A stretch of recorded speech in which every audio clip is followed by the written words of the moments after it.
All right. Well, thank you very much for coming along. This is our final, I'm very sad to say, webinar of the season of the cohort. First of all, well done for making it this far. Okay. The numbers thin out as we go along, and some of that is just natural attrition.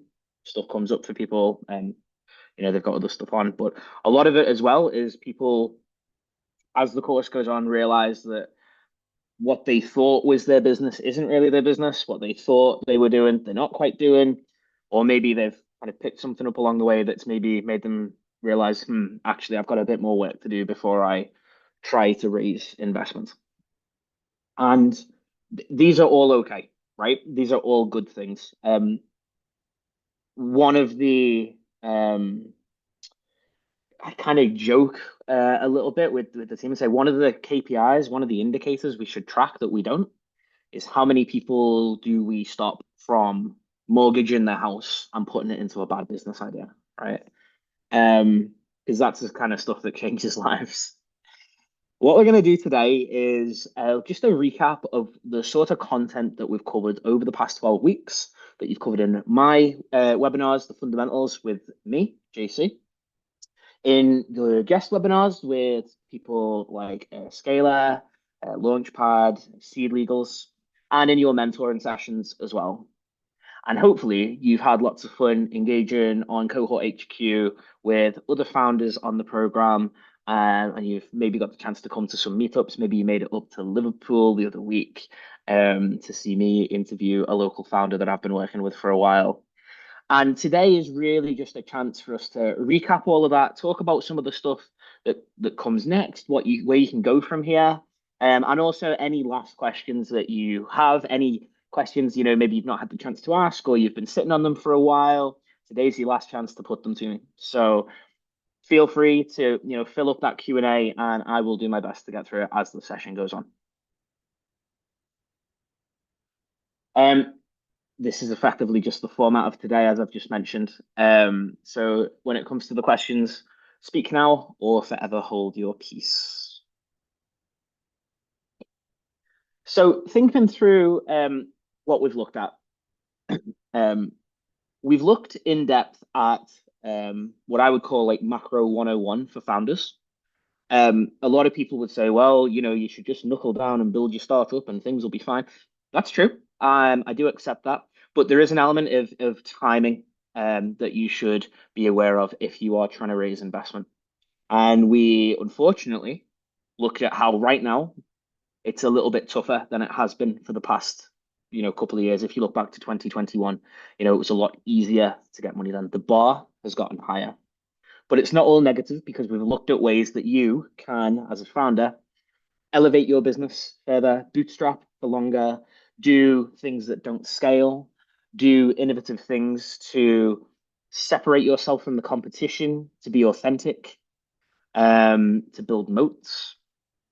Um, we've looked at business models and how, depending on what type of investor you go to, some will have different preferences for different technologies, different business models, different markets and sectors, but also the importance of unit economics and how they vary across business models. Why do VCs still love SaaS in this country so much? Because it's a very high margin business with a low cost of reproducibility, and you can model it quite easily. Once you've got a team, it's got really high LTV, really low CAC, really good ARPU. You can, that's a business that is effectively going to print money over a longer time horizon, and that's what investors love. But we also, looked at, well, if you're doing hardware or you're doing deep tech or something else, it's not all doom and gloom. It's not all bad news because there's a lot of specialist investors out there. There's a lot of specialist organizations.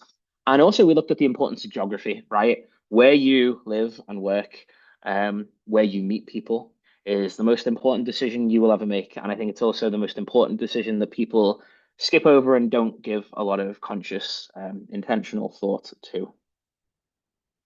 We looked in depth about who are the different types of investors and what motivates them, what they want to see from your proposition.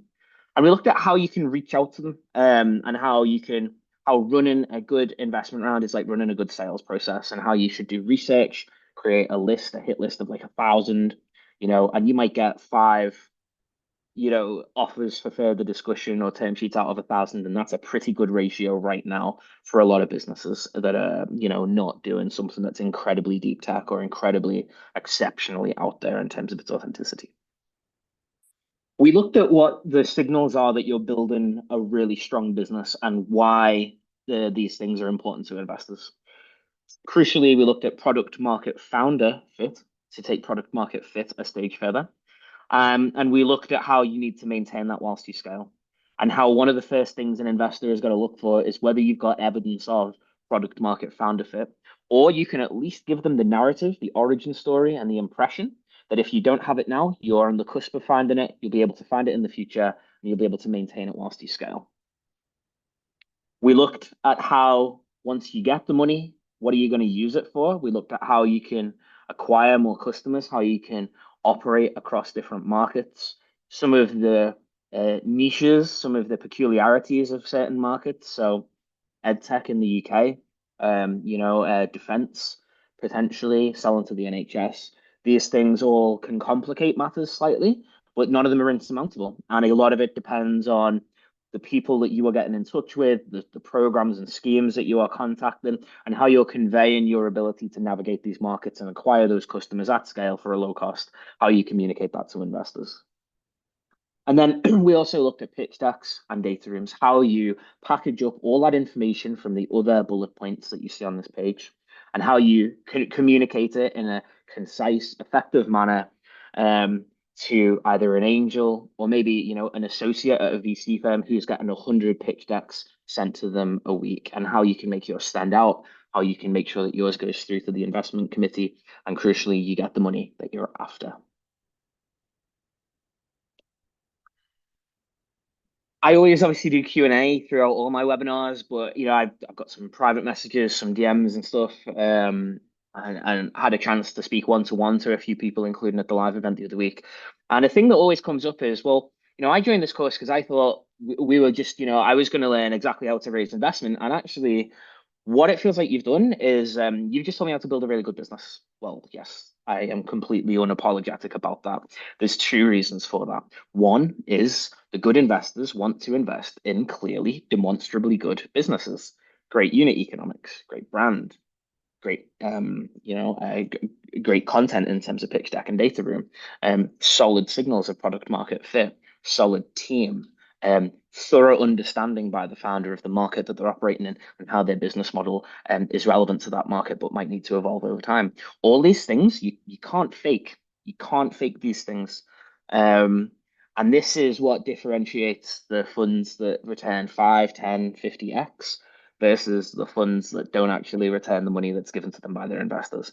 And you see those differences in the picking companies, the portfolio selection process of different investment firms. And that's what separates a Sequoia or an Andreessen Horowitz from, well, someone further down the food chain. The second reason why it's really important is if you can build a good business, maybe it is still hard for you to get investment, but if you've got a good, profitable business, at least you've got something that's yours and is making you money, right? And I would much rather you had a good, healthy lifestyle business that was paying you a good wage and keeping people in employment, than you raised bad money or you took a gamble on doing something venture scale that never should have been venture scale, and actually it collapses, you lose your money, people lose jobs, and you feel awful about it for many, many weeks, months, and probably years to come, right? I want you to win. We all want you to win. We care about what you do, right? That's why we do this. One of the, I mean, I at one point I was thinking about like what slide or what webinar to put this particular slide into. And maybe it doesn't belong in the last one, but maybe it does because I don't like talking through negative things. But behaviors to avoid are equally as important as behaviors that you want to pursue. And I mean, I'll talk through some of these, right?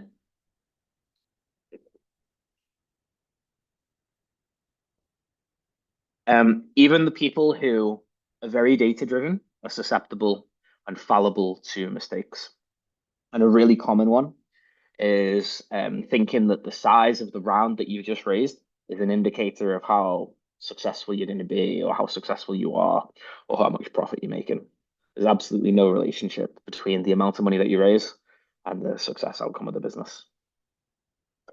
Similarly, if you're building a software platform, and I've seen this in some pitch decks that I've used. I mean, it's just always this way, right? You want to show people the best possible account of you.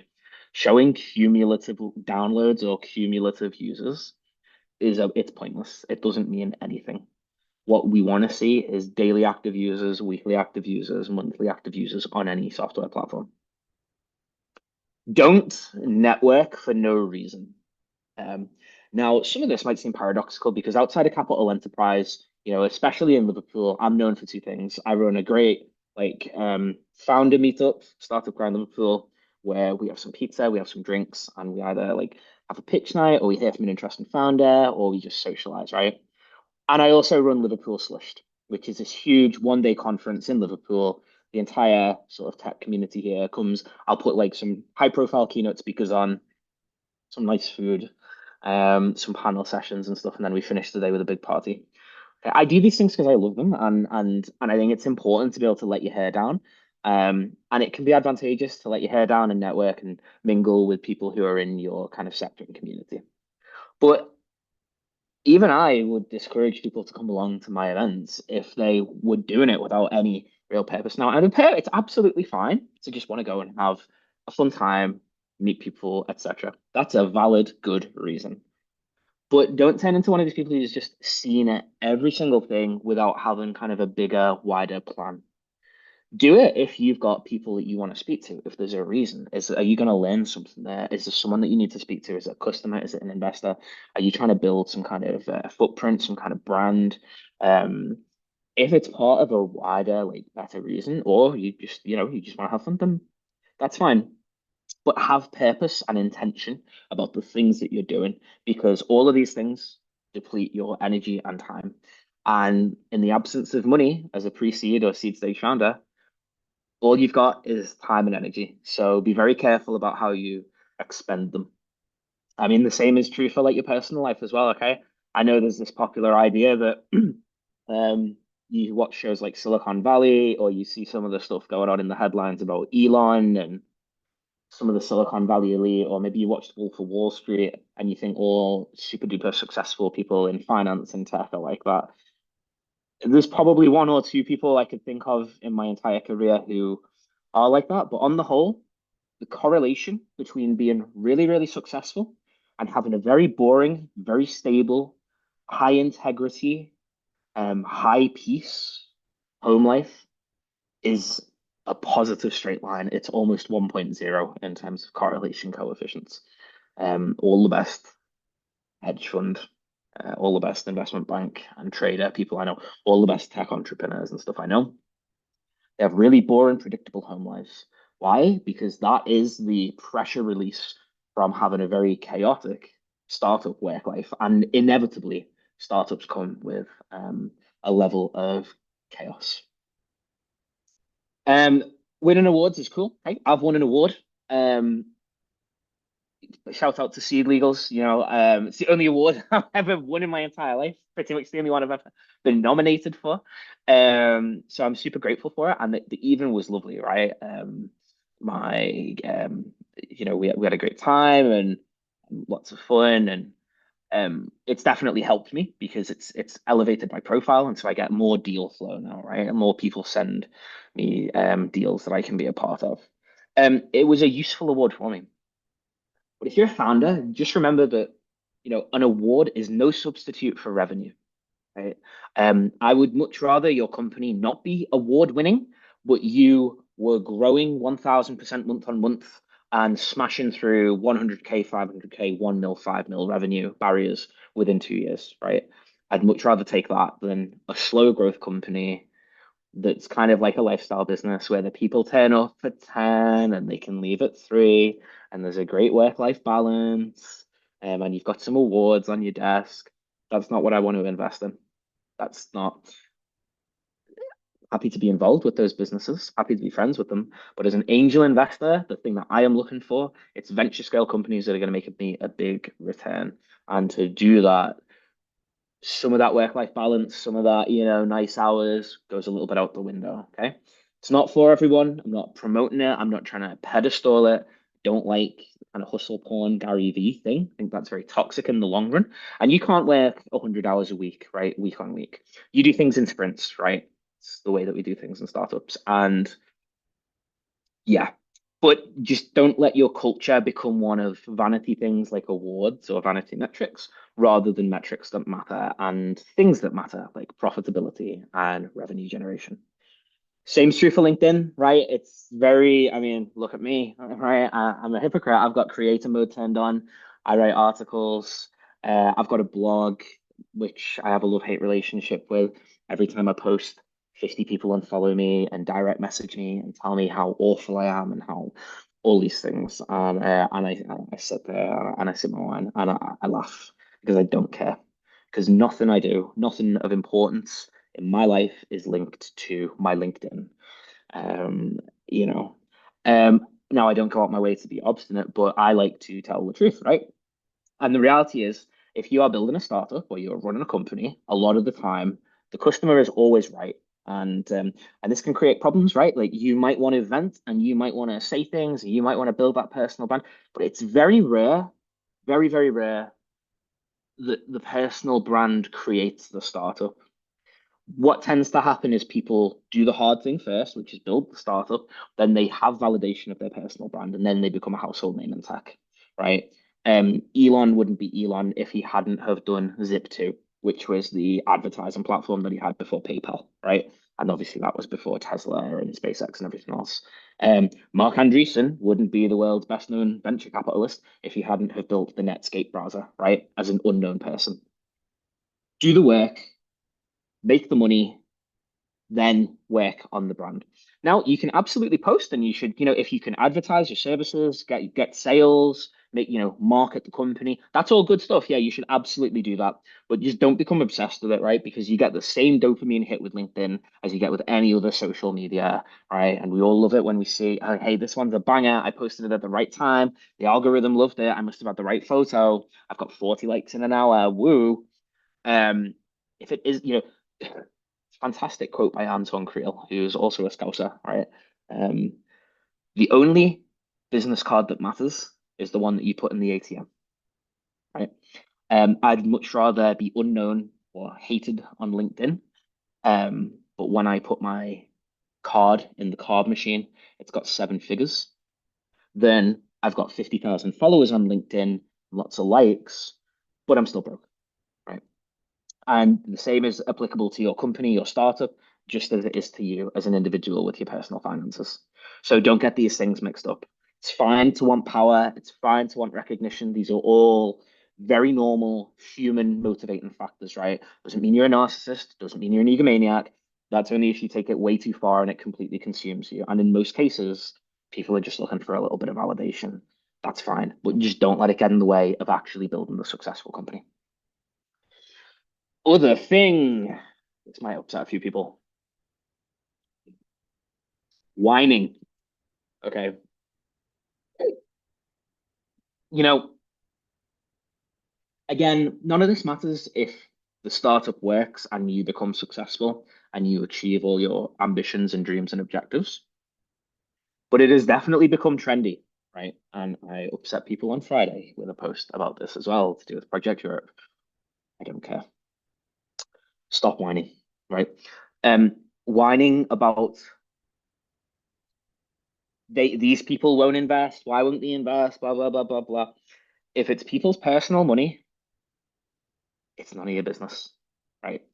Now, if it's government money, if it's a grant, maybe query it, right? Because we're all taxpayers, right? We've all contributed to that, and we deserve to know the process behind those things.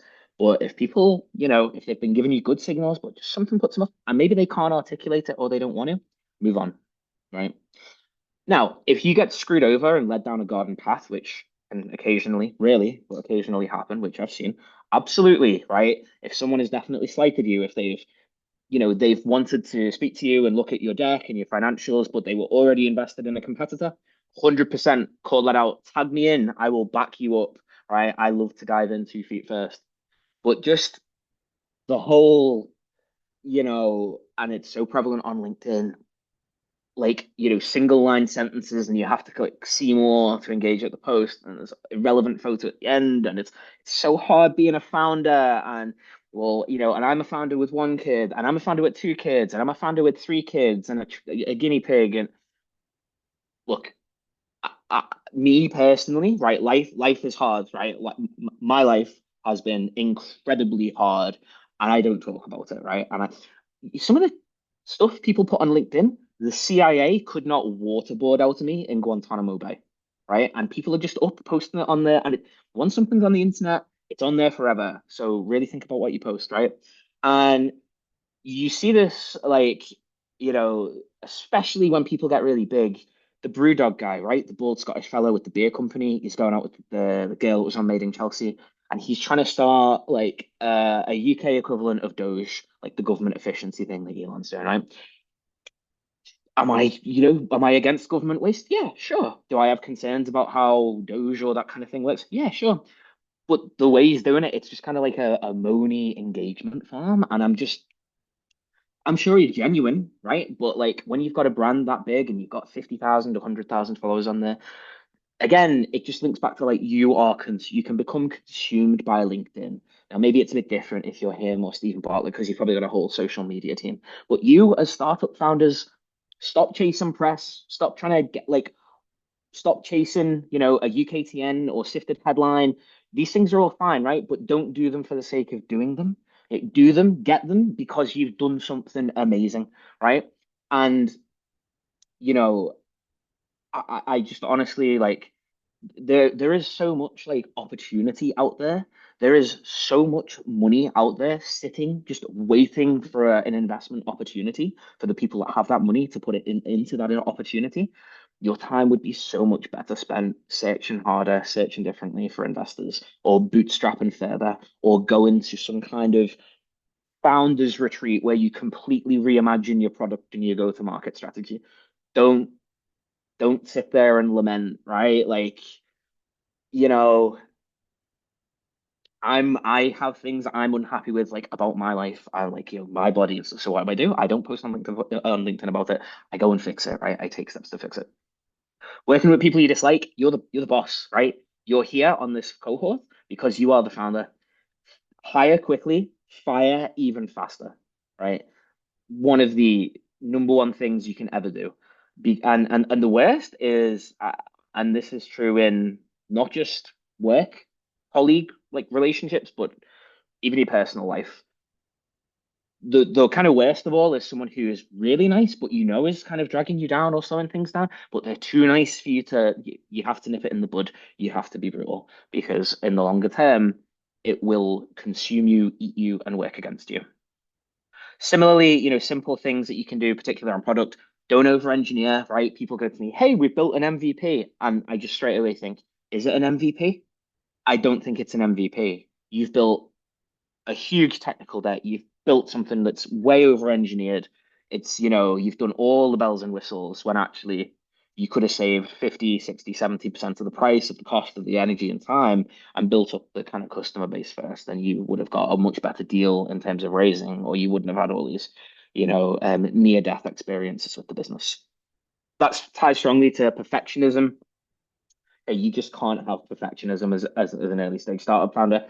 So much of what you do, it's going to be shoddy. People are going to say nasty things when they're giving you feedback. You're probably going to upset people. None of these things matter once you've made it. Okay. Um, don't become obsessed with competitors. Just think of what Peter Thiel said, right? Be authentic. Escape the competition through authenticity. Don't feature copy. Don't brand copy. Just escape the obsession. Bad geography, we've talked a little bit about it. Don't sit there and say, hey, the Outer Hebrides could be the next Silicon Valley if only our politicians would put a little bit of money in. Just, just move, just work with it. Like, your job is not to change government policy or society or fiscal centralization. Your job is to build your company. And if that means getting the cheapest possible seat on the cheapest train on that 06:30 train down to London, the red eye, right? And getting the last one back so that it's all like off peak, right? And that's what you got to do because you've got no money right now and you're trying to build the company. Then that's what you have to do, right? Like that's you just have to get on with it. So and guess what? At some point, if you want to be venture scale, you're probably going to have to do some trips to the USA, probably to San Francisco, right? Which is an experience. If you've never been, I thoroughly recommend it. One of the craziest juxtapositions in the world is going through Silicon Valley and then going to downtown San Fran near the Tenderloin. Oh, sorry, San Francisco. The locals don't like it when you call it San Fran, SF. Um, Isolation, you know, is more of a personal one. Being a business leader of any kind is really hard. And I feel like startup founders, because it's very like lock-in mode, have it even harder, especially if you're just working from a laptop. The kind of businesses of old, like, SMEs, factories, manufacturers, there tends to be a little bit more of a community and collegiate spirit that people can tap into. And again, this is one of the reasons like why I do Startup Grind Liverpool and Liverpool Sourced because it sucks sitting at your kitchen table at a laptop all day and the weather's nice outside, but you can't go outside and you feel tired and burned out and lonely. So reach out to people, lean on your peer networks. That is one of the good sides of like networking and a really good reason to do it. Like, don't make the journey harder than it needs to be. And then the final thing I want to talk through is side hustles, right? I have never seen any. I've heard some people talk about how, oh, hey, I had this side hustle and then it turned into something big, right? But 98% of the time, probably 99% of the time, the side hustle is just a distraction. Just do one thing incredibly well. Be obsessed with it. You might fall out of love with it at points, but be obsessed with it, stick with it, focus on it relentlessly. Because where your focus is, your energy and drive, and it ultimately becomes you. So bin off the side hustle, focus on the main thing, make the money, get the yacht, do all that. Then you can save the planet, plant more trees, clean out the rivers, all that good stuff. And the final thing I want to leave you on is, inevitably, not everyone raises money. I mean, most people don't raise money at all. Most people who try don't succeed straight away. It can take you a long time, and it's absolutely fine for your startup to kind of go into low power mode. Some people call it the wilderness. Figma was in like the wilderness for several years where they were changing stuff up all the time. They were changing the pitch, and now it's like a multi-billion-dollar company. But at one point, no one would invest in it. It wasn't worth anything, and it took the founders quite a while to work out, how to change it in such a way that it became attractive. The reality is companies don't die when they run out of money, unless you've like done naughty stuff and got loads of debt against you and the bailiffs are chasing you and you have to declare bankruptcy and you get struck off company's house. That's a separate issue. But most companies, when the revenue is patchy and lumpy and it dries up, maybe it's seasonal or you've changed things or it was a one-off opportunity and you don't know how to continue it. That's fine, right? It's not the end of the road. As long as you've still got the energy, you'll find a way. Companies don't die when they run out of money, die when the founders run out of energy. That's kind of the final part and word of wisdom that I guess I would want to leave you with. And really, on that is that's kind of where this whole cohort and course, I think, most of what I can give you ends. And you got to start thinking about the future. So what does that future look like for you?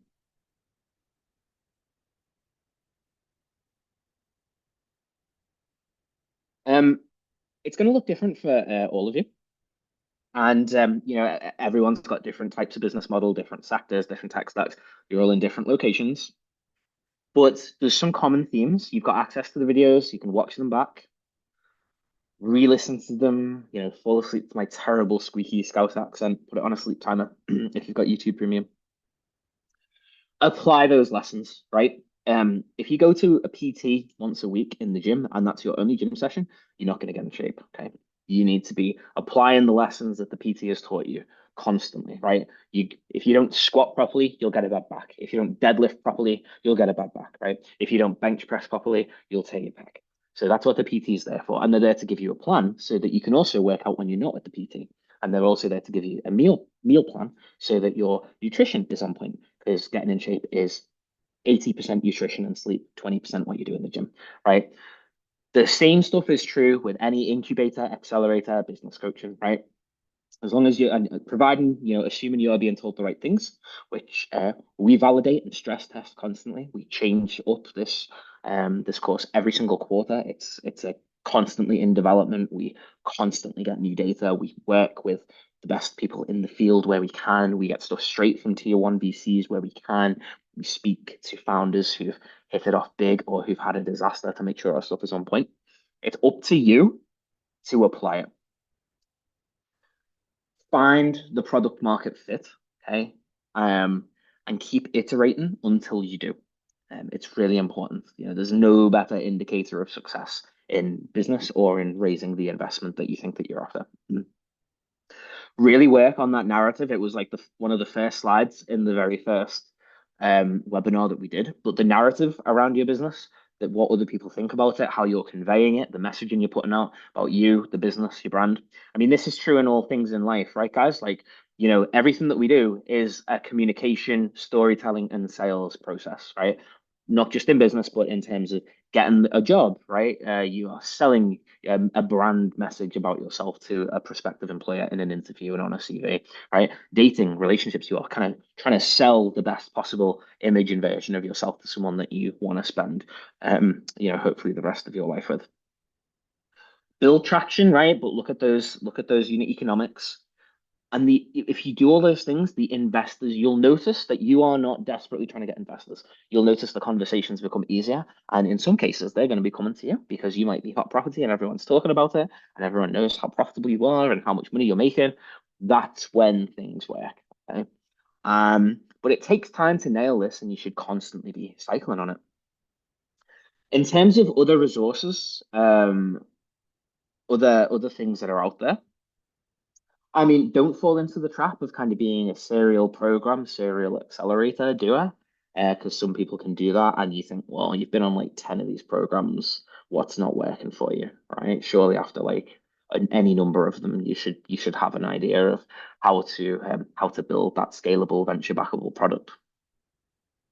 But there absolutely are other programs and accelerators out there. If you find that you are doing good and you are gaining traction, you might want to look at someone like Founders Factories Accelerator. You might want to look at Y Combinator or Techstars or 500 Global, all highly reputable, respected accelerators for companies that are doing interesting things in the technology space that show they've got the potential to achieve huge scale, right?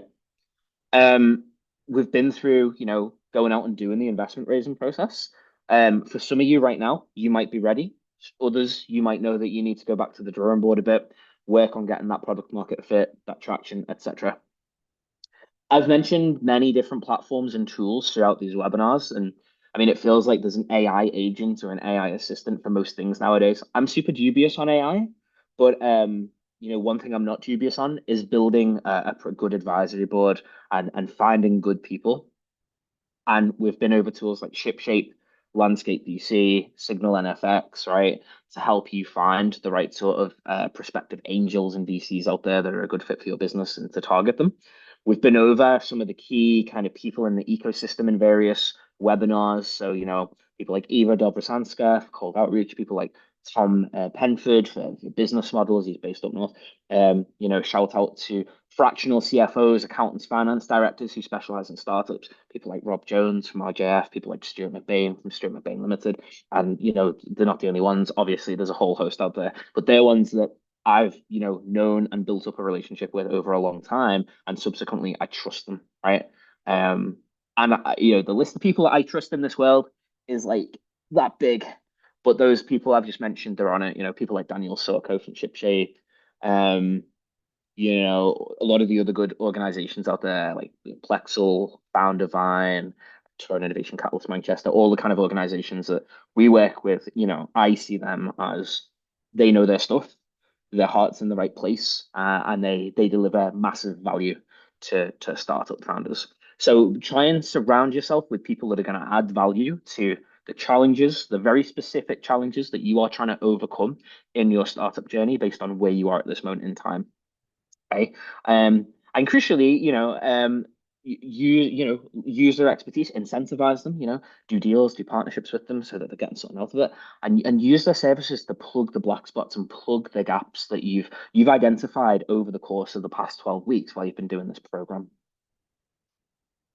Um, We are going to be looking at some point this year. I talk about it every week, so I'm like socially forcing myself into doing it. But we are eventually a Capital Enterprise. We're going to have a little kind of alumni area online through our website. You'll be able to log on to.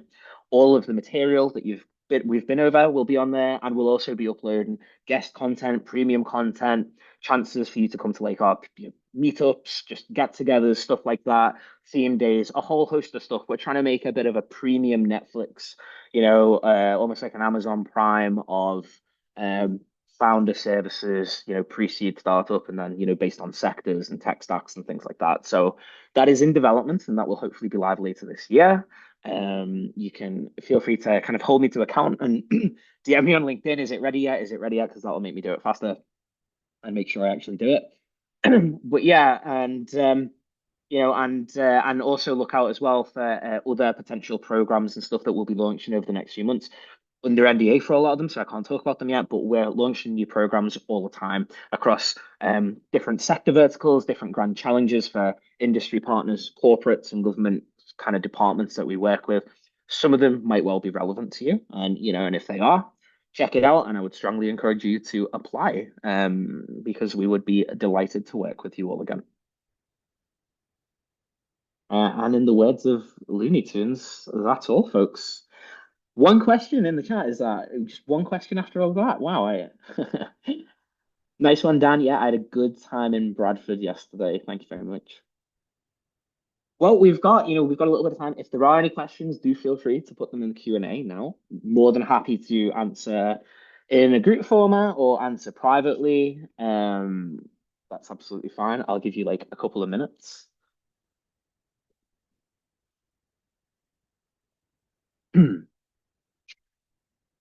Okay, one or two come through privately. Private question from an anonymous attendee. Um, what do I think? So in the deep tech space, is it still worth going for grants right now? Yeah, absolutely. If you are deep tech, you do need that bit more capital. The barrier to entry and success is a little bit higher because things cost more in that space. Um, Innovate UK, I think about 4 weeks ago, has paused smart grants, but the competition, the kind of sector theme competitions are all still open.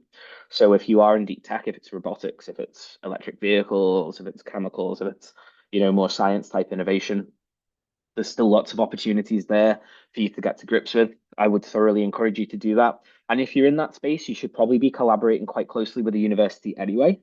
Um, a lot of that Innovate UK stuff, and especially the research councils, that stuff is very much tailored for the sciencey, like more deep tech type businesses in the tech community. So you should absolutely still be doing that, getting to grips with that, and making use of it where you can. If you're not confident with writing the grant yourself, check with if you've got a university partner. Academics tend to be much more experienced in writing those types of grants. And if neither of you are feeling it, it might well be worth looking at a grant writing consultancy, someone like Granted or Grantify, right? And there's a whole host of other ones out there, but they're two of the more popular ones who I see around quite a lot. Just obviously bear in mind there's a cost associated with that. They charge kind of a flat upfront fee and then a success fee usually.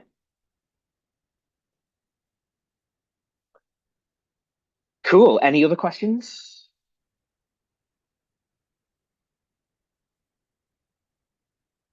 No? Okay. Awesome. Well, I mean, if that's it, then, I bid you farewell. If there is anything additional about the nature of the course, accessing the content, things like that, Alina and Natalia, you can email them. I think you've still got cohort HQ access for a little bit longer, so do keep networking, do make use of it, do be meeting with each other, be asking questions and helping each other out, because that is a big chunk of this. And other than that, I just thank you so much for being part of the cohort. It's been a real pleasure working with you all. And I wish you every success in the future. Take care, good luck, and I hope you smash it.